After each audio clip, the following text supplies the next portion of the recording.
বীজ, সেটাকে মাটিতে পুঁতা। এবার সেটা দিয়ে যখন একটা ছোট্ট গাছ বেরোবে এবং সে ধীরে ধীরে বড় হবে, সবচেয়ে যখন সে বড় হবে তাতে ফুল দেখা দেবে, যে কি আনন্দ! এই যে লেবু গাছটা, এটা এটা এটা মাটিতে আমি একটা বীজ থেকেই করেছি। আমার কিনতে ইচ্ছা করে না যে গাছ কিনে এনে, আমার মনে হয় তার সাথে আত্মিক যোগটা হয় না। তো আমি যে কোনো ধনেপাতা থেকে শুরু করে গোলমরিচ থেকে যা আমার থাকে, আমলা থেকে যেটুকু, মানে এই যে বিটরুট থেকে সমস্ত, আমি এটা যতটা হয় বীজ থেকেই সেটাকে বড় করতে আমার ভালো লাগে। এই যে আত্মিক যোগটা, এই যে ভালোবাসা, এই সময় জল দিতে হবে, এই সময় ছেটে আসতে হবে।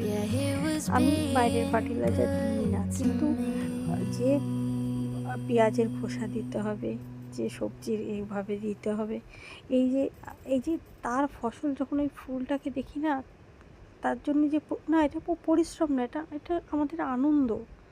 এটা করে আমরা একটা অনাবিল আনন্দ পাই। কিন্তু এই যে ছোট একটা, মানে বীজ থেকে যে হবে সেটার জার্নিটাই যে কতটা কতটা আমরা করি, ডেডিকেট করি, নিজেদের টাইম, নিজেদের সময়, চিন্তা ভাবনা সব কিছু। তো আমার মনে হয় একটা, আমরা যখন বাচ্চা হয়ে আমার মাদের কাছে আসি, তো সেই মাকে কতটা করতে হয়। আর শুধু একটা দিন মাকে মা দিবস বলবো, জিনিসটা ভালো, কিন্তু আমার মনে হয় সব মায়ের দিবস সব সময়।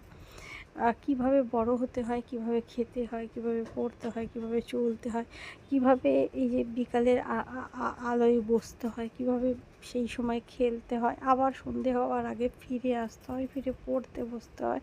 এই সমস্ত কিছু যে শিক্ষা, যে লিমিটেশান, তাতেই কিন্তু আমরা ধীরে ধীরে ধীরে ধীরে তৈরি হয়ে যাই। তাই নয় কি? আমরা মায়ের, এই যে সূর্যের প্রতিচ্ছবি, আমরা আমাদের মায়ের প্রতিচ্ছবি হই, এবং সেটাই কাঙ্ক্ষিত।